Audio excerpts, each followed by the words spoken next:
नमस्कार दोस्तों, आप सबका मेरे YouTube चैनल सच्चे भगत पर स्वागत है।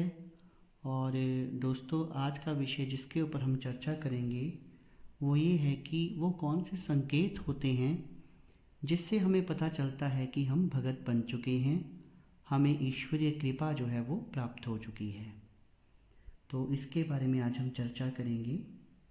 इससे पहले कि उन संकेतों के बारे में मैं आपको बताऊं दोस्तों, मैं आप सबको बता देना चाहता हूँ, कई बार क्या होता है कि हम कोई मंत्र साधना कर रहे होते हैं और मंत्र साधना करते करते हमें किसी प्रकार की सिद्धि या अपने ईश्वर की जो कृपा है वो हमें प्राप्त हो चुकी होती है, लेकिन हमें खुद को ये नहीं पता चलता कि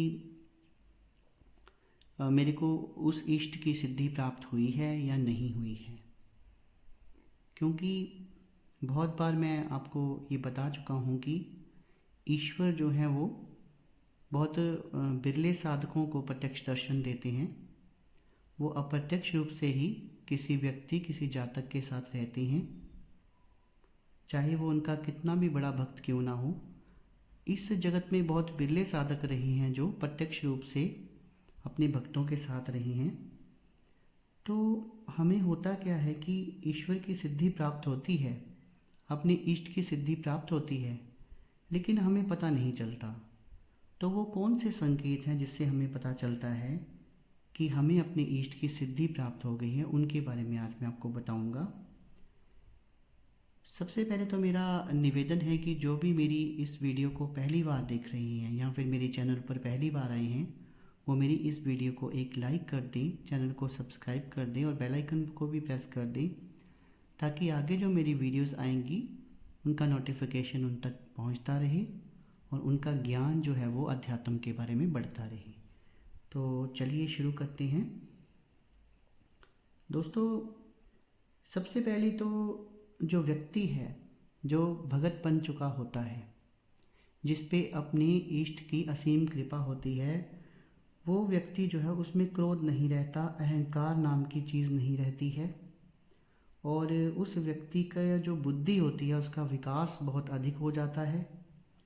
और उसकी जो वाणी, मतलब जो उसकी बोलचाल होती है, उसमें इतनी निर्मलता आ जाती है कि वो अगर किसी व्यक्ति से एक बार बात कर ले तो दूसरा व्यक्ति जो है उनसे आकर्षित हो जाता है। ये जो हैं कुछ लक्षण उस व्यक्ति में दिखाई देते हैं।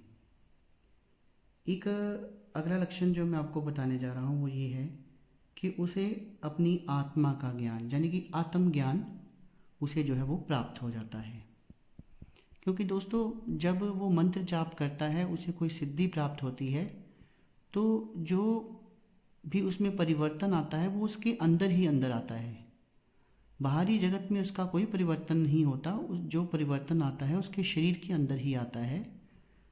जो ईश्वर है, जो सिद्धियां प्राप्त होती हैं वो हमारे शरीर के अंदर ही होती हैं, बाहर नहीं होती हैं। एक चीज़ देखी गई है कि जिस व्यक्ति को अपनी इष्ट की सिद्धि प्राप्त होना शुरू हो जाती है उसमें जो तमोगुण, अब तमोगुण कौन से होते हैं? जैसे कि हम शराब पीते हैं या व्यसनों का सेवन करते हैं, या फिर हम जैसे मांस खाते हैं, तो ये जो गुण होते हैं वो उस व्यक्ति में बिल्कुल दूर हो जाते हैं। वो व्यसनों का सेवन करना छोड़ देता है। अब तमोगुण से मतलब सिर्फ खाने पीने से ही नहीं है। तमोगुण का मतलब है कि जो उसके अंदर की बुराइयां हैं वो भी दूर होना शुरू हो जाती हैं। और जब भक्ति मार्ग में व्यक्ति चल पड़ता है और अपने गुरु के निर्देश में वो भक्ति करता है, तो उसके इष्ट की कृपा जब उस पर होती है तो वो सांसारिक बंधनों से मुक्त हो जाता है। सांसारिक बंधनों से मुक्त होना है कि उसे संसार में जो भी लोभ, क्रोध, मोह, माया जो भी है उनसे वो ऊपर हो जाता है। इन बंधनों से वो मुक्त हो जाता है। और जैसे जैसे वो अपनी पूजा का स्तर और ऊपर करता जाता है तो उसको पूजा पाठ में अनुभव भी अधिक होना शुरू होते हैं। जब वो सांसारिक मोह माया से ऊपर उठकर भगवान की भक्ति करता है, ईश्वर की भक्ति करता है, तो उसके अनुभव, हम कहते हैं ना कि पूजा पाठ में हमें कोई अनुभव नहीं होता। अनुभव तो तभी होगा जब हम अपनी जो ये इंद्रियां हैं उनको अपने वश में कर लें और इस सांसारिक मोह माया से ऊपर हो जाएं। जब तक ये भाव हमारे अंदर नहीं आएगा तब तक हम ईश्वर की भक्ति जो है वो प्राप्त नहीं कर सकते हैं। एक चीज़ मैं आपको और बताना चाहूँगा कि जैसे जैसे अध्यात्म के मार्ग पर आप बढ़ते हैं, किसी मंत्र में आपको सिद्धि प्राप्त होती है या किसी ईश्वर की, अब ईश्वर की मैं सिद्धि नहीं बोलूँगा, अपने इष्ट की सिद्धि नहीं बोलूँगा, मैं ये बोलूँगा क्योंकि वो हमारे गुलाम नहीं हैं। और ऐसा भी नहीं है कि हम मंत्रों का जाप करके उनको जब दिल किया उनको बुला सकते हैं, हम उनका निवेदन कर सकते हैं, हम उनके ऊपर कोई ऑर्डर नहीं जमा सकते। तो जब हमें किसी देवता की प्राप्ति होती है तो उसके साथ में जो छोटी मोटी शक्तियां हैं, जैसे भूत प्रेत हैं, डाकनी शाकनी हैं, ये स्वयं ही सिद्ध हो जाते हैं। अब अगर कोई माता काली की कृपा प्राप्त कर लेता है तो भूत प्रेत तो उस व्यक्ति को वैसे ही सिद्ध हो जाते हैं, वो इन शक्तियों से भी काम ले सकता है और जो सात्विक शक्ति हैं उनसे भी काम ले सकता है।